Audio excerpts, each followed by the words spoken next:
প্ৰথম হল মুখ্যমন্ত্ৰীৰ অসম আত্মনিৰ্ভৰশীল আঁচনি। এই আঁচনিখনৰ আমি ইণ্টাৰভিউ লৈ আছিলোঁ। আজি কেবিনেটে এই আঁচনিখনৰ 25,238 গৰাকী হিতাধিকাৰীক অনুমোদন দিয়ে আৰু 3 নৱেম্বৰত 25,000ক ধন মুকলি কৰি দিয়েই আমি গধূলি আৰু 75,000ৰ কাৰণে আবেদন সংগ্ৰহ কৰিম। অৰ্থাৎ টোটেল আমি 1 লাখ ল'ৰা ছোৱালীক আমি এই আঁচনিখনৰ সুবিধা দিব বিচাৰোঁ। মুখ্যমন্ত্ৰীৰ অসম আত্মনিৰ্ভৰশীল আঁচনি। এই আঁচনিখনৰ আমি ইণ্টাৰভিউ লৈ আছিলোঁ। আজি কেবিনেটে এই আঁচনিখনৰ 25,238 গৰাকী হিতাধিকাৰীক অনুমোদন দিয়ে।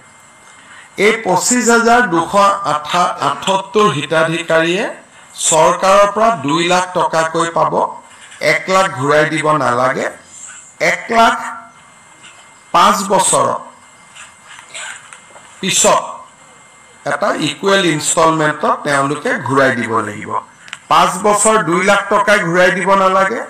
5 বছৰ পিছত 1 লাখ ঘূৰাই দিব নালাগে আৰু বাকী 1 লাখ যি ঘূৰাই দিব থাকিব সেয়াও সৰু সৰু ইনষ্টলমেণ্টত পিছৰ 5 বছৰ অৰ্থাৎ 10 ইয়াৰ্ছৰ ভিতৰত 5 ইয়াৰ্ছ হলিডে 5 ইয়াৰ্ছৰ পিছত তেওঁলোকে সৰু সৰু ইনষ্টলমেণ্টত পিছৰ 5টা বছৰত আমাক টকাটো ঘূৰাই দিব। 1 লাখ ঘূৰাই দিব, তাৰো সুদ দিব নালাগে। 1 লাখ ৰাজ সাহায্য, 1 লাখ ঋণ আৰু ঋণো উভতাই দিব লাগিব উইদাউট সুদবিহীন ঋণ। এই আঁচনিখনত আমি আজি কেবিনেটে 25,238 বেনিফিচিয়াৰীক আমি অনুমোদন দিছোঁ। 3 নৱেম্বৰত এই আঁচনিখনৰ ধন আমি গুৱাহাটীত কেন্দ্ৰীয় অনুষ্ঠান এটাৰ জৰিয়তে আনুষ্ঠানিকভাৱে বিতৰণ কৰিম। 3 নৱেম্বৰলৈকে অহা সপ্তাহৰ পিছৰ পৰা এই হিতাধিকাৰীসকলক প্ৰত্যেকটো জিলা হেডকোৱাৰ্টাৰত 3 দিনকৈ এটা প্ৰাৰম্ভিক প্ৰশিক্ষণো দিয়া হ'ব। অৰ্থাৎ অক্টোবৰ মাহত প্ৰশিক্ষণ চলিব আৰু 3 নৱেম্বৰত এই হিতাধিকাৰীসকলে চৰকাৰৰ পৰা এই পুঁজি লাভ কৰিব।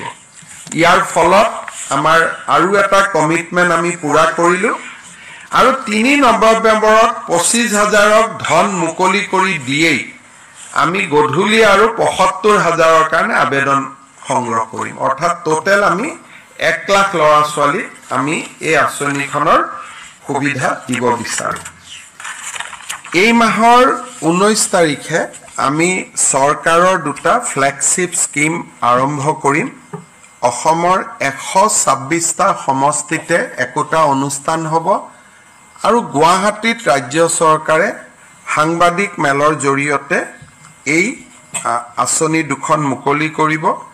প্ৰথম হ'ল 12,60,000 অৰুণোদয়ত নতুন হিতাধিকাৰী।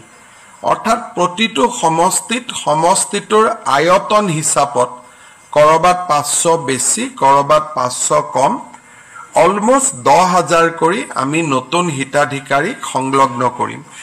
দ্বিতীয়তে আমি অহা 19 তাৰিখৰ পৰা 17 লাখ নতুন লোকক আমি ৰেচন কাৰ্ড দিম। কাৰণ এইবাৰ অৰুণোদয় পাবৰ কাৰণে ৰেচন কাৰ্ড অতিকে জৰুৰী। ৰেচন কাৰ্ড নহ'লে অৰুণোদয় নাপাব।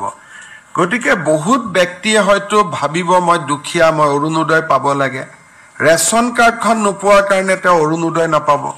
সেইকাৰণে আমি 17 লাখ পৰিয়ালক 17 লাখ ব্যক্তিক আমি নতুনকৈ ৰেচন কাৰ্ড দিবৰ কাৰণে সিদ্ধান্ত লৈছোঁ।